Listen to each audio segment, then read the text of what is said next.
सीधा परम पूज्य भाई श्री संतोष सागर जी महाराज से निवेदन करूंगा कि राष्ट्र की जो युवा पीढ़ी आपके सामने बैठी है उनको अपने पवन प्रवचनों से, अपने प्रेरणादायी प्रवचनों से संबोधित करें ताकि हमारे राष्ट्र का ये युवा कुछ ऐसा कर सके, कुछ ऐसी दिशा वो प्राप्त कर सके जिससे हमारा देश पुनः विश्व गुरु की ख्याति को प्राप्त कर सके। बोलिए भारत माता की। आते हैं बड़ा बनने के लिए, है कि नहीं? यस या नो? सब अपने लाइफ में आगे बढ़ना चाहते हैं, बड़ा बनना चाहते हैं और अच्छे बनना चाहते हैं। एक दिव्य नागरिक, एक अच्छा व्यक्तित्व, एक पर्सनैलिटी बनना चाहते हैं कि नहीं? तो पर्सनैलिटी बनने के लिए, एक अच्छा व्यक्तित्व का निर्माण करने के लिए बहुत सारी चीजें हमें ऑब्जर्व करनी पड़ती है, बहुत सारी चीजों को अपने जीवन में जोड़ना पड़ता है, जीवन के अंदर एक गंभीरता लानी पड़ती है। तो मैं आपसे एक क्वेश्चन करूंगा, फिर मैं अपनी बात को प्रारंभ करूंगा। मेरा सबसे पहला प्रश्न आपसे यह है कि कर्म के ऊपर कौन कौन विश्वास करता है? कर्म के ऊपर कौन कौन विश्वास करता है? सब लोग। वाह, बहुत सुंदर। अच्छा, अब ये बताओ, भाग्य के ऊपर कौन कौन विश्वास करता है? भाग्य के ऊपर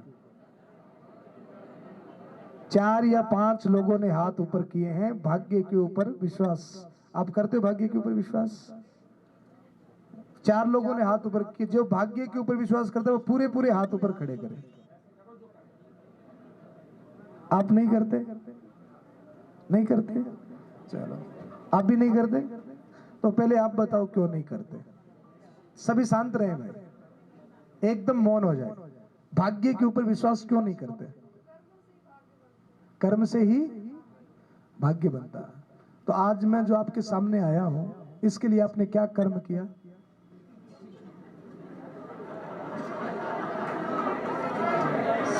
देखो, साइलेंट। अब जो हम मिल रहे हैं आज, हमारी जो मुलाकात हो रही है, इसके लिए आपने कौन सा कर्म किया?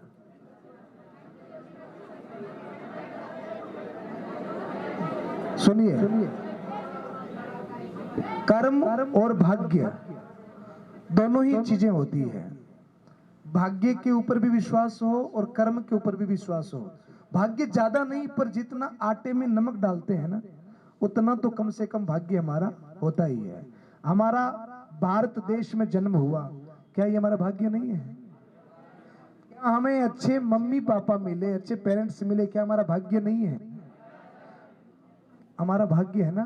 भारत देश में हमारा जन्म हुआ।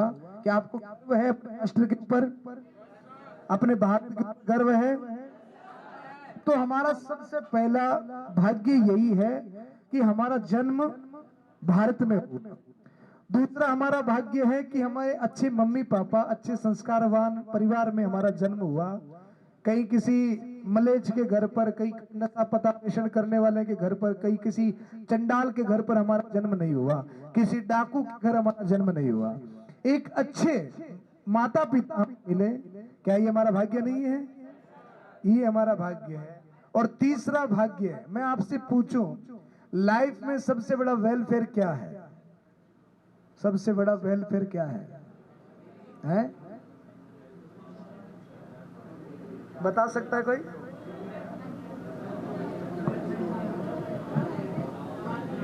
अच्छा, एक बात बताओ, अगर आपको प्यास लगी हो और पानी मिले, तो पानी पीने के बाद पानी का असर हमारी बॉडी में कितनी देर रहता है? 1 घंटा, 2 घंटा, 3 घंटा। उसके बाद में पानी चाहिए। और भूख लगी हो और भोजन मिले, तो भोजन का असर हमारे बॉडी में कितनी देर रहता है? 4 घंटे, 6 घंटे, 1 दिन, 2 दिन या 3 दिन भी बिना भोजन के काम चल सकता है। तो पानी का असर 6 घंटे, भोजन का असर 16 घंटे। और कहीं से कोई अच्छा उपदेश, कोई अच्छी बात, कोई अच्छा विचार मिल जावे तो उसका असर, बोलो, लाइफ टाइम, जीवन भर रहता है। तो जिंदगी का सबसे बड़ा वेलफेयर क्या है? कहीं से कोई अच्छा उपदेश, कोई अच्छा विचार हमें मिल जाए। और इस दुनिया में जितने भी टॉप पर्सनैलिटी है, आप उनकी बायोग्राफी अगर पढ़ेंगे तो उनमें आपको एक चीज विशेष कॉमन मिलेगी कि उनके जीवन में मात्र एक बात ने, एक वाक्य ने उनके जीवन में क्रांति की है। एक वाक्य से उनका जीवन पूरा बदल गया। तो आज हम जिस दिशा में हैं, जो कर रहे हैं वर्तमान, देखो एक भूतकाल होता है और एक भविष्य काल होता है। इन दोनों का ही कोई ज्यादा अस्तित्व नहीं होता है, दोनों का अस्तित्व बहुत कमजोर होता है। मेन अस्तित्व किसका होता है? वर्तमान का, जो आज है, जो अभी है। तो अभी जो समय हमें मिला है, इस समय का अगर हम अच्छे तरीके से उपयोग भी नहीं कहूंगा, सदुपयोग करना जो जानता है अपने एक एक मिनट का, एक एक समय का, तो वो अपने लाइफ में उसके अंदर ये गुणवत्ता होती है कि वो अपने लाइफ में आगे बढ़ने की गुंजाइश रखता है, संभावना है उस व्यक्ति के अंदर जो अपने समय का सदुपयोग करना जानता है। अभी हम आधे घंटे आपसे मिले हैं, आधे घंटे अपने बीच में वार्ता होनी है। इस आधे घंटे में बहुत सारी अच्छी बातें डॉक्टर साहब ने भी कही, सर ने भी कही, शायद एक आध अच्छी बात मुझसे भी निकल जाए।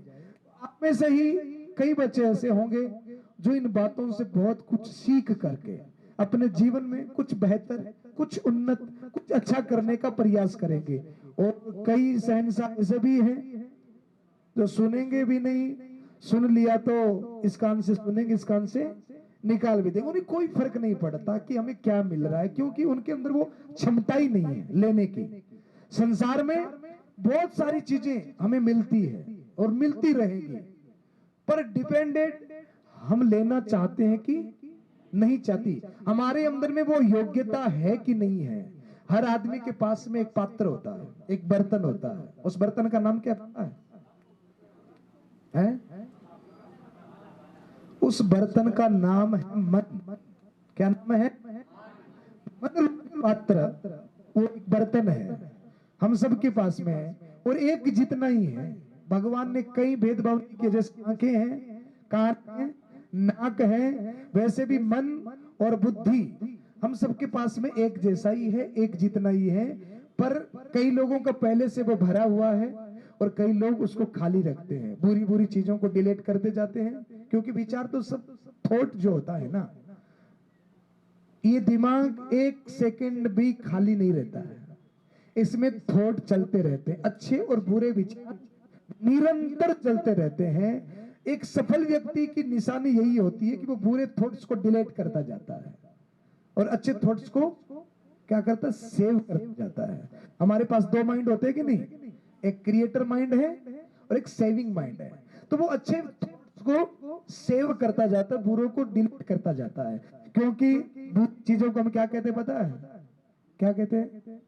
बुरी चीजों को अगर मोबाइल की भाषा में तो क्या कहते हैं? वायरस कहते कि नहीं कहते? मोबाइल की भाषा में क्या कहोगे?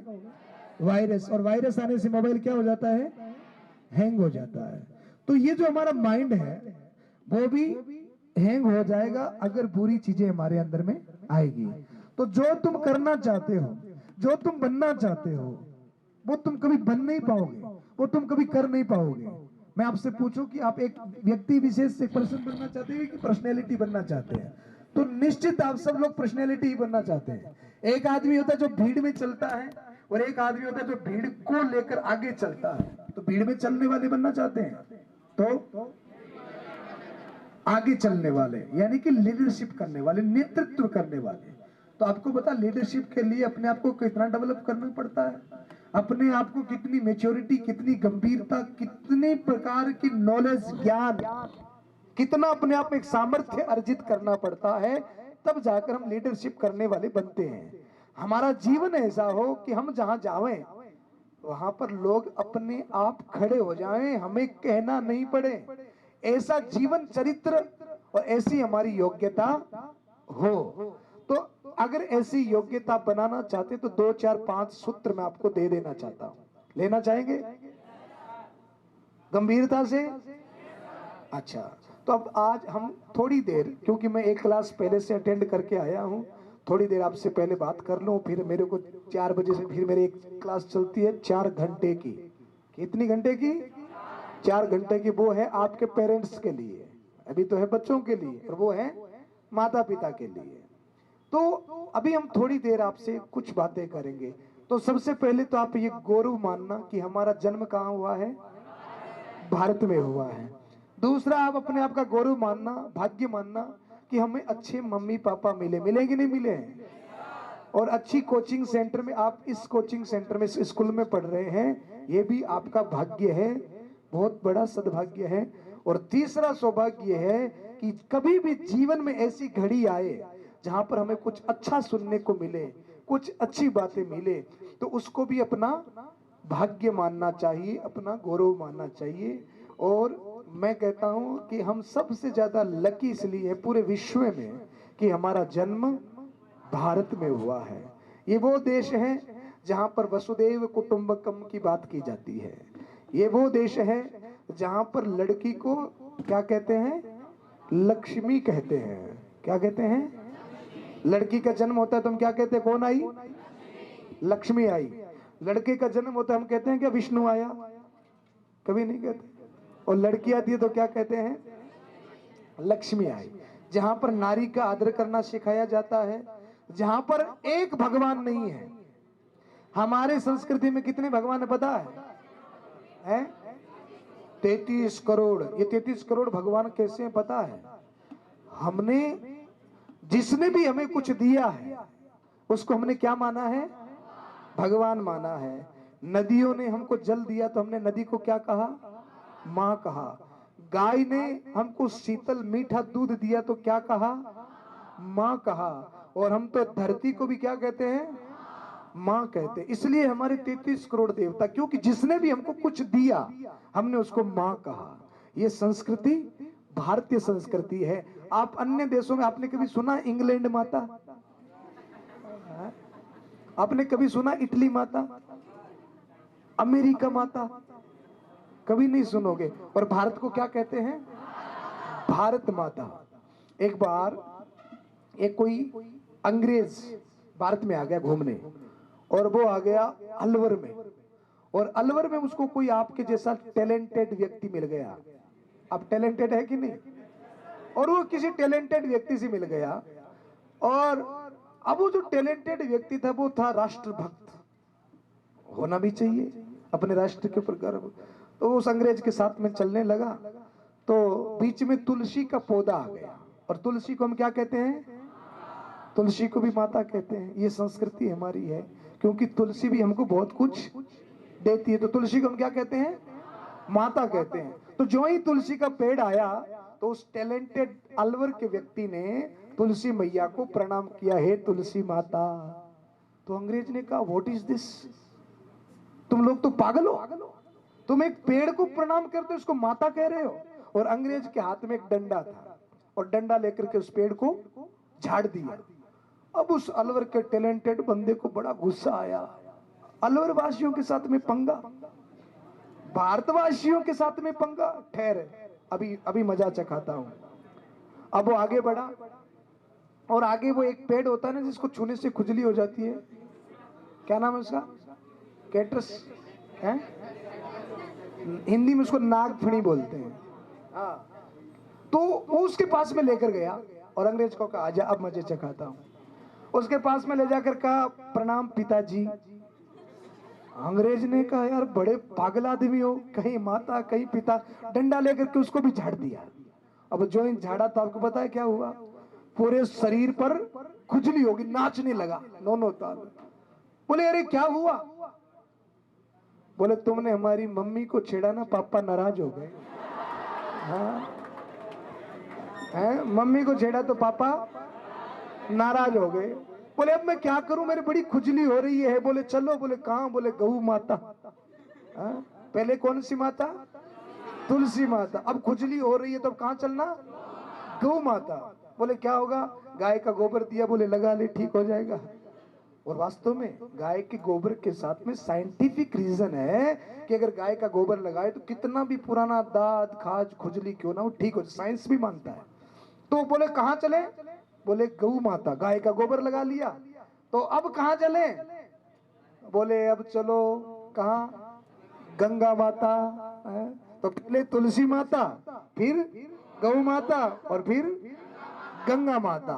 तो ये कैसी संस्कृति है? ये भारतीय संस्कृति है। तो आई प्राउड ऑफ योर संस्कृति। आपको प्राउड है कि नहीं? जो जोरदार बोलिए भारत माता की।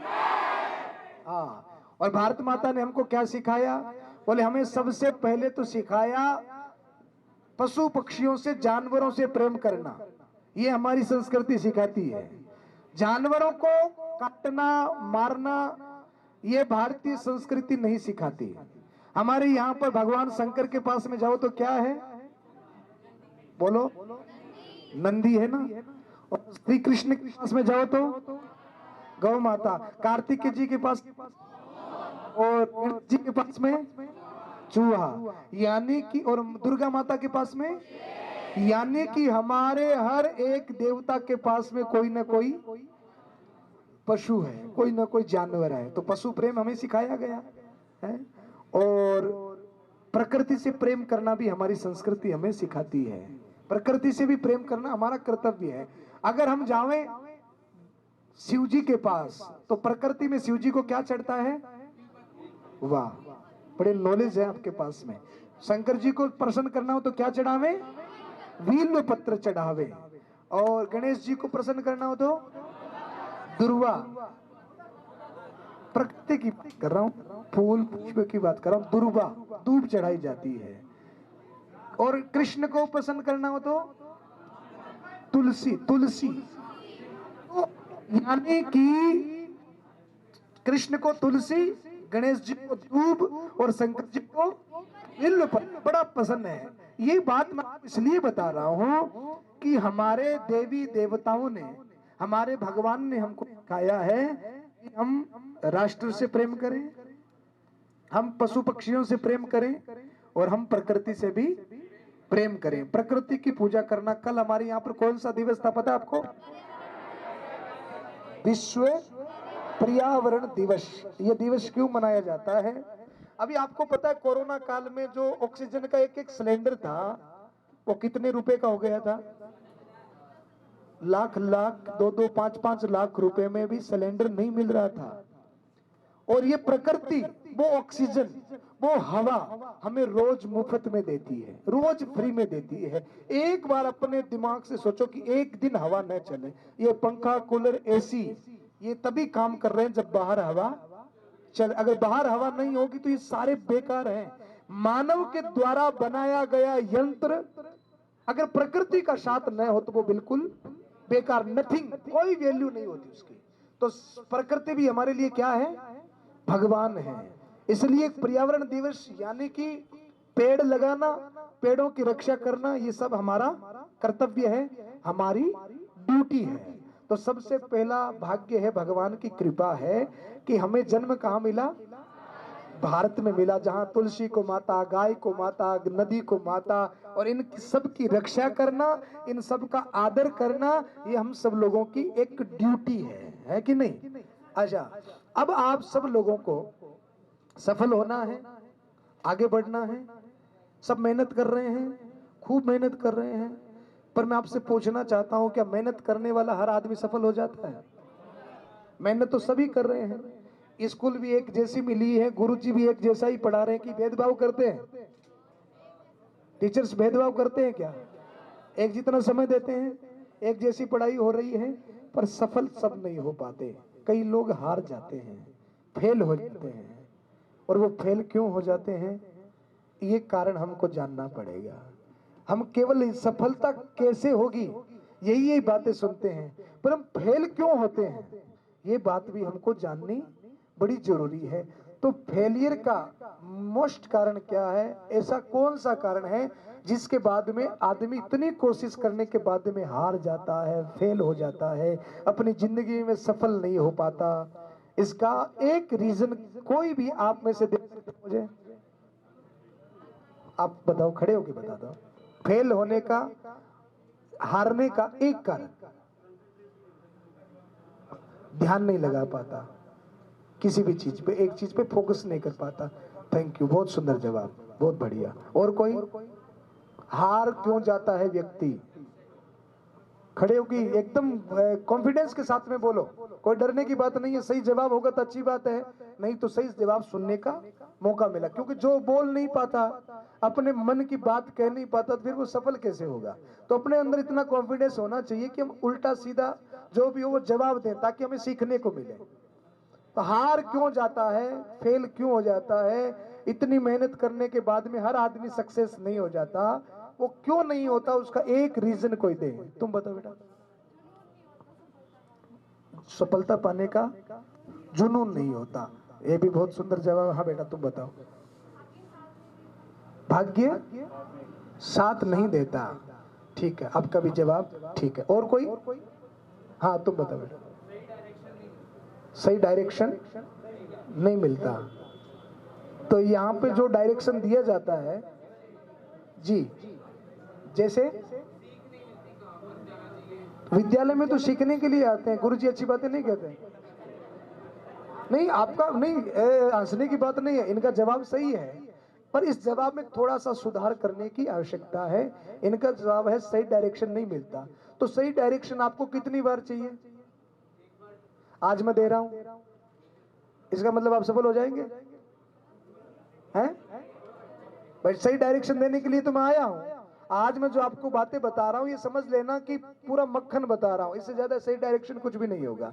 इसका मतलब आप लिख के दोगे कि आप सफल हो जाओगे। मैं सही डायरेक्शन दे रहा हूं आपको कि आपको क्या करना है, कैसे करना है, जो बहुत सारे वेदों में, पुराणों में, गीता में लिखा है। तो आपका जवाब 80% में सही कह सकता हूं। एक बार इसके लिए ताली बजाओ। और कोई हारने का एक रीजन, आदमी हारता क्यों है, फेल क्यों हो जाता है बेटा बताओ, तुम बताओ। सेल्फ कॉन्फिडेंस, आपका विश्वास 95% तक सही है, इसके लिए भी ताली बजाओ। अब 5% और रह गया, 5% और। अब तुम बताओ। शांति, अरे शांति।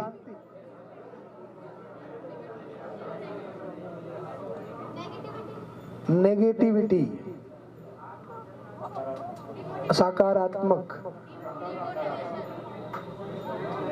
आपका भी सही है। चलो बैठ जाओ, मैं बता देता हूं। अब आपका सबका हो गया। अब सुनो, ये जितने भी आपने जवाब सुने, ये आपके फेलियर के सारे कारण हैं, जो आप लोगों को पता है। आपके हारने की जितनी भी बातें हमने सुनी, 8-10 बातें निकल के आई कि नहीं आई? डिमोटिवेट, सही मार्गदर्शन न होना, कोशिश न करना, ये सब इसके अंग हैं। तो ये जितनी बातें आपने सुनी हैं, ये सारी एक डायरी में नोट करो। और ये चीजें हमारे अंदर में नहीं होनी चाहिए। अब इससे भी 100% कारण है फेलियर, वो मैं आपको बताता हूं, ध्यान से सुनना। श्री कृष्ण ने गीता में एक बार रिपीट करिए, आत्मा विनश्यति। One more. अब संशय का मतलब क्या होता है? संशय का मतलब होता है हमारे मन में अपने काम को लेकर के, अपनी पढ़ाई को लेकर के, अपनी एजुकेशन को लेकर के डाउट है, अपनी मेहनत को लेकर के। तो ये डाउट जो है वो आपके हारने का सबसे पहला कारण होगा। अपनी योग्यता के ऊपर आपको कभी डाउट नहीं करना है। अपने मेहनत के ऊपर कभी आपको डाउट नहीं करना है। जो काम आपको कर रहे हो, अभी आप विद्यार्थी हो, आपका मूल काम क्या है? पढ़ाई करना। तो पढ़ाई कैसे करने हैं? श्री कृष्ण इसी लाइन में आगे कहते हैं, श्रद्धावान लभते ज्ञानम। बोलिए तो, पुनः रिपीट करिए। और पहली लाइन क्या बोली थी? संशय आत्मा विनश्यति। और दूसरी लाइन क्या है? श्रद्धावान लभते ज्ञानम। ये दो चीजें आपको याद रहेगी। पहली चीज है संशय आत्मा विनश्यति। जिस काम को हम कर रहे हैं, उस काम को लेकर हमारे अंदर में अगर डाउट है, हिचकिचाहट है, आत्मविश्वास नहीं है, होगा कि नहीं होगा, होगा कि नहीं होगा। अब दो घोड़े पर सवार होता है तो क्या होता है? बोलो, गिर जाता है। तो हमें एक ही घोड़े पर सवार होना है कि मैं सफल होऊंगा। दिन में हम अपने आप से एक ही बात करनी है कि मैं सफल होऊंगा, मेरा कोई कारण नहीं है कि मैं हार जाऊंगा। और जब ये सोचो तो शायद आपके मन में कुछ कारण ऐसे आएंगे जो आपको ये कहेंगे कि नहीं, ये कारण है जो तुझे हराएगा। तो तुरंत क्लियर करें, तुरंत रिफ्रेश मारें, तुरंत उस कारणों को हटाएं और फिर से दोहराएं कि मैं सफल होऊंगा। मेरे से ज्यादा बुद्धिमान, मेरे से ज्यादा मेहनत करने वाला, कर्मठ कोई नहीं है। मेरी सफलता में कोई रोड़ा नहीं आ सकता, मैं सफल होऊंगा। ईश्वर मेरे साथ है, मेरी मेहनत में कोई कमी नहीं है, मैं रात दिन मेहनत करता हूं। ये बात बार बार बार बार दोहरानी है। फिर जो आप पढ़ाई कर रहे हैं, श्रद्धावान लभते ज्ञानम, इसके विषय में मैं आपसे यही कहना चाहूंगा। आप टेलीविजन देखते हैं खूब इंटरेस्ट के साथ, आप खेलते हैं खूब इंटरेस्ट के साथ, आप कभी शादी ब्याह पार्टी में जाते हैं तो मेकअप करते हैं खूब इंटरेस्ट के साथ, करते कि नहीं करते? कोई बार लोगों को देखते हैं आधे आधे घंटा आईने के सामने यूं करते रहते हैं, आधा घंटा। और देवियों की तो बात ही छोड़ दो, हैं? अगर लेडीज डिपार्टमेंट को कह दिया जावे ना कि सुबह 7 बजे वाली गाड़ी में जयपुर जाना है, तो मान लो कि पहली गाड़ी तो वो चुका ही देंगी। अगर 8 बजे जाना है तो उनको टाइम 7 बजे का देना पड़ता है। तो हम मेकअप भी करते हैं इंटरेस्ट के साथ, और जो चीज इंटरेस्ट के साथ में करते हैं वो चीज, एक फिल्म हमने देखी आज से 4 साल पहले, एक बार देखी एक मूवी, और उसके लगभग सीन, उसमें कौन हीरो था, उसने क्या क्या, स्टोरी याद होती है कि नहीं होती? एक बार देखने से होती है ना। क्यों? क्योंकि हमने उसके साथ में क्या जोड़ा? इंटरेस्ट जोड़ा। और किताब के क्वेश्चन, कई बच्चे कहते हैं महाराज मैं बहुत पढ़ाई करता हूँ, उनकी मम्मियां लेकर आती है हमारे पास, गुरुजी कोई ऐसा मंत्र बता दो जिससे मेरा बच्चा पास हो जावे। मैं कहता हूँ कि ऐसा मंत्र होता तो मैं पहले अपने बच्चों को पास कर लेता है। होता कि नहीं होता? आप देखते होंगे कि जो बच्चा 12 महीने नास्तिक होता है, वो परीक्षा के टाइम में क्या हो जाता है? आस्तिक हो जाता है। सब मंदिर जाना चालू कर देते हैं, टीका लगाना चालू कर देते हैं, रोज भगवान को हाथ जोड़ कर निकलते हैं, आज प्रभु मेरा एग्जाम है। जोड़ते हो कि नहीं जोड़ते? ईमानदारी से बताना। एग्जाम के टाइम भगवान को हाथ जोड़ते हो और बाकी 300 दिन भूल जाते हो, बड़े सेल्फिश हो, बड़े स्वार्थी हो। और भगवान को, कई लोग तो हनुमान जी को 5 रुपए का प्रसाद चढ़ाते हैं, हनुमान जी महाराज हमें पास कर देना। अगर हनुमान जी महाराज के 5 रुपए से आप पास हो जाओगे तो इतनी बड़ी बड़ी यूनिवर्सिटी की आवश्यकता, फिर तो 5 रुपए का प्रसाद चढ़ाओ और पास हो जाओ। तो भगवान कहते हैं मैं भी तेरा सहायक तभी होता हूं जब तू कर्मण्ये वाधिकारस्ते मां फलेषु कदाचन, तुम मेहनत करोगे तो मैं फल देने के लिए तैयार ही बैठा हूं। तुम मेहनत तो करो, पर बिना मेहनत करे तो फल नहीं मिलेगा। तो भगवान भी साथ कब देता है? आपको पता है? ध्यान से सुनना, एक बड़ी सुंदर बात, अगर आपके समझ में आवे तो बड़ी सुंदर बात होगी। एक किसान जो होता है ना, खेती करता है, किसान, हमारे यहाँ देश का नारा है जय किसान जय, क्योंकि दोनों ही राष्ट्र हित के लिए काम करते हैं। किसान धूप में कड़ी मेहनत करता है, गंवार बाजरा गेहूं उगता है तो हमारा पेट भरता है, क्योंकि उपार्जन भूमि से होता है। तो किसान क्या करता है? ध्यान देना, किसान खेत में जाता है, हल चलाता है, बीज डालता है, मेहनत करता है, और मेहनत करने के बाद ऊपर की तरफ देखकर भगवान से कहता है प्रभु मैंने अपना काम कर दिया है, अब तू अपना काम कर देना। तो ये अच्छी बात है कि बुरी बात है? हम लोग पढ़ते हैं नहीं, किताबों में ध्यान देते हैं नहीं, और भगवान तू पास कर देना, कर देगा। इसके लिए हमें क्या करना पड़ेगा? मेहनत करनी पड़ेगी, और मेहनत करोगे तो भगवान अपनी तरफ से 100% आपको देगा। अपनी तरफ से कभी कोई कमी नहीं रखता है। तो अपने पढ़ाई में क्या जोड़ना है हमें? इंटरेस्ट। तो ईमानदारी से बताना, एकदम कोई गलत जवाब नहीं देगा। पढ़ाई में पूरा इंटरेस्ट किस किस को है, वही हाथ ऊपर करे जो एकदम इंटरेस्ट से पढ़ाई करते हैं। देखो आप लोगों की सर कहां गए मैडम?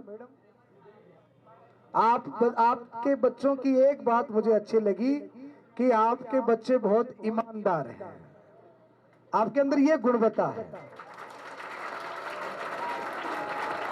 आपके अंदर में ईमानदारी है। ये सबसे जरूरी चीज है। एक बच्चे ने झूठ मूठ का हाथ ऊपर नहीं किया, सिर्फ 2 बालिकाओं ने हाथ ऊपर किया कि हम इंटरेस्ट से पढ़ाई करते हैं।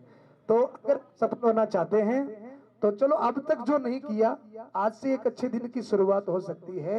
तो आज से हमें क्या करना है? इंटरेस्ट, इसमें आनंद लीजिए। पढ़ाई में भी बड़ा मजा है, इसमें आनंद लीजिए, एकदम डूब कर पढ़िए।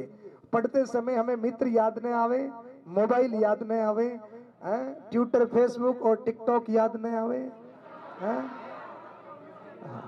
इंटरेस्ट के साथ में पढ़िए, व्यसन लगाइए पढ़ने का, तो आप सफल हो जाएंगे। और पहली चीज क्या है? अपने डाउट्स को क्लियर करिए। कहीं भी कुछ भी डाउट हो तुरंत अपने टीचर से पूछें, अपने मम्मी से पूछें, पापा से पूछें।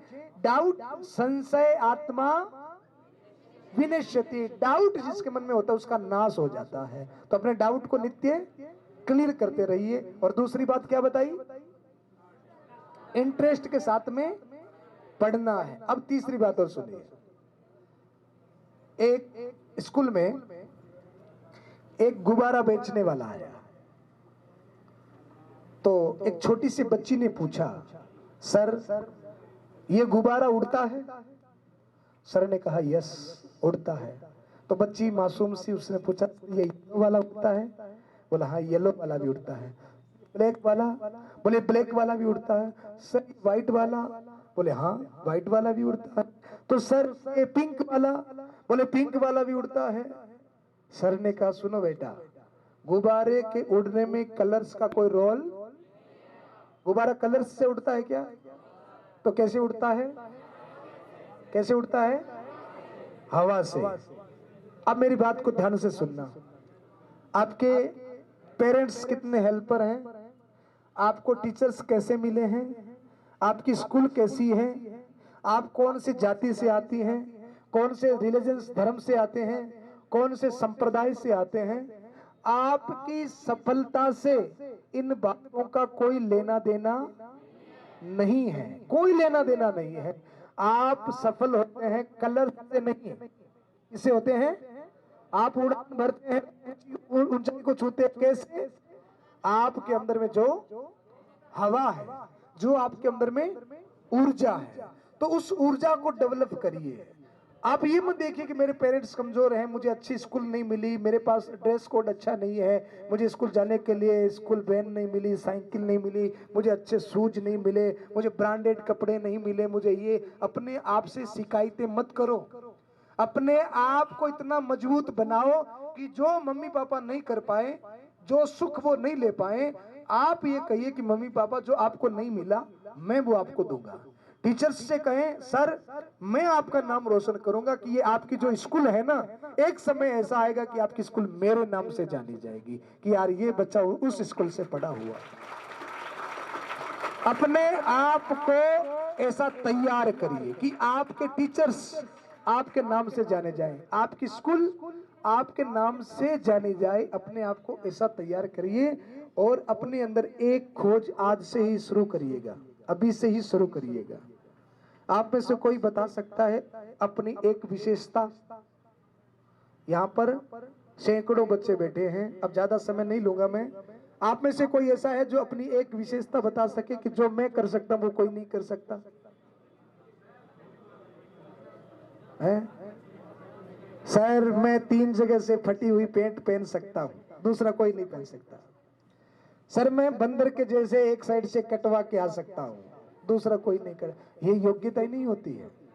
आप अपने अंदर में एक टैलेंट खोजिए कि आपके अंदर ऐसी कौन सी बात है जो आपसे बेटर कोई नहीं कर सकता। और जिस दिन वो टैलेंट आपको मिल गया, आप एक अच्छे चित्रकार भी हो सकते हैं, आप एक अच्छे लेखक भी हो सकते हैं, आप एक अच्छे उद्योगपति भी हो सकते हैं, आप एक अच्छे स्पीकर भी हो सकते हैं, आप एक अच्छे हेयर कटर भी हो सकते हैं, उनका भी दुनिया में नाम है। पर जो चीज आप करो वो आपसे बेटर कोई नहीं कर सके, ऐसा टैलेंट अपने अंदर में हमें खोजना होगा। और इन सब चीजों को डेवलप करने के लिए, जैसे हमारे डॉक्टर साहब ने बताया, इस किताब के बारे में कौन कौन जानता है? जानने का मतलब इसका नाम क्या है? भगवत गीता। किसने कही? किसको कही? क्यों कही? उसका मनोबल बढ़ाने के लिए। हमारे पास बुद्धि बल, धन बल और बाहुबल होता है, पर सबसे मोस्ट इंपोर्टेंट क्या होता है? मनोबल। हजारों किताबें पढ़ेंगे, बुद्धि बल बढ़ेगा, जवान है तो बाहुबल भी है, नौकरी लग जाओगे तो धन बल भी आ जाएगा, पर ये मनोबल कहां से आएगा? यहां से आएगा। तो इस किताब को आपने अगर पढ़ लिया तो दुनिया का कोई भी चैलेंज आपके लिए बड़ा नहीं होगा। पर इसको पढ़ना भी अपने आप में एक चैलेंज है। आप इसको खोल के पढ़ोगे ना, 2-4 लाइनें पढ़ोगे, बंद करके रख दोगे बस। और जिस दिन इसको बंद कर देना, समझ लेना कि हम किसी चैलेंज को पार नहीं कर सकते, क्योंकि ये अपने आप में इतना बड़ा चैलेंज है। दुनिया की जितनी मोटिवेशनल स्पीच बातें आप सुनते, वो कहां से निकलती है पता है? भगवत गीता से। दुनिया के हर एक देश में, हर एक यूनिवर्सिटी में, फ्रांसीसी, चाइनीज, इटालियन, जर्मनी, हर एक भाषा में जो ग्रंथ पढ़ाया जाता है उसका नाम क्या है? और ध्यान से सुनना, ये कोई रिलीजन संबंधित किताब नहीं है, कोई धर्म से संबंधित किताब नहीं है। आप एक सफल आदमी कैसे बन सकते हैं, आप नेतृत्व करने वाला, लीडरशिप करने वाला, आप एक पर्सनैलिटी कैसे बन सकते हैं, ये सारी की सारी बातें किसमें लिखी है? भगवत गीता में। और मैं आपको विश्वास दिलाता हूं, जिसने इस किताब को समझ लिया, जान लिया, बाकी और कुछ जानना शेष नहीं रहता। ये बहुत दिव्य, बहुत बड़ा ग्रंथ है, बहुत ज्यादा मोटिवेशनल किताब है। नहाए बिना नहाए, गाड़ी में, बेड पर, बिस्तर पर, छत पर, जहां मन करे, जब मन करे, इस किताब को आप पढ़ सकते हैं, इसको याद कर सकते हैं, और इसको आपको जानना है, समझना है। समझेंगे कि नहीं समझेंगे? तो यार, ये किताब अगर मैं आपको मेरी तरफ से भेंट करूं तो आप स्वीकार करेंगे मेरी भेंट? मेरा गिफ्ट स्वीकार करेंगे? और फिर क्या करेंगे? पक्का? कौन कौन पढ़ेगा? हाथ ऊपर करे तो। वाह, क्या बात है, पढ़ेंगे? अच्छा, नीचे कर लो। पढ़ेंगे ना? सबका फोटो आ गया? तो 2 महीने के बाद मैं वापिस आऊंगा, तो हम इस किसके ऊपर चर्चा करेंगे? गीता के ऊपर चर्चा करेंगे। कुछ क्वेश्चन उत्तर हमारे होंगे गीता के ऊपर, तो आप जवाब देंगे? इतनी तैयारी करेंगे? कहीं से भी कुछ भी पूछूंगा? प्रॉमिस? तो 2 महीने के बाद में मैं कोशिश करूंगा यहाँ वापिस आपके पास में आने की। और गिफ्ट जो होता है ना, वो बड़ा अनमोल होता है, तो इसको जाकर दादी नानी को गिफ्ट मत कर देना कि लो आपके लिए लाया। इसको आप अपने हैंड बैग में रखना। जब भी समय मिले, उदास महसूस करो, अकेला महसूस करो, या कुछ अच्छा जानने को हो, तो क्या पढ़ेंगे? अपने पास में रखना। जब समय मिले तब इसको जरूर पढ़ना और इसको अपने पास में रखना है। बोले भारत माता की। आपके किसी बेस्ट फ्रेंड का बर्थडे हो तो उसको क्या गिफ्ट करेंगे? हमारे आदरणीय प्रधानमंत्री श्री नरेंद्र जी मोदी कहीं पर भी जाते हैं तो वो क्या भेंट करते हैं? भगवत गीता भेंट करते हैं। तो आप भी क्या भेंट करेंगे? बोलिए सच्चिदानंद भगवान की।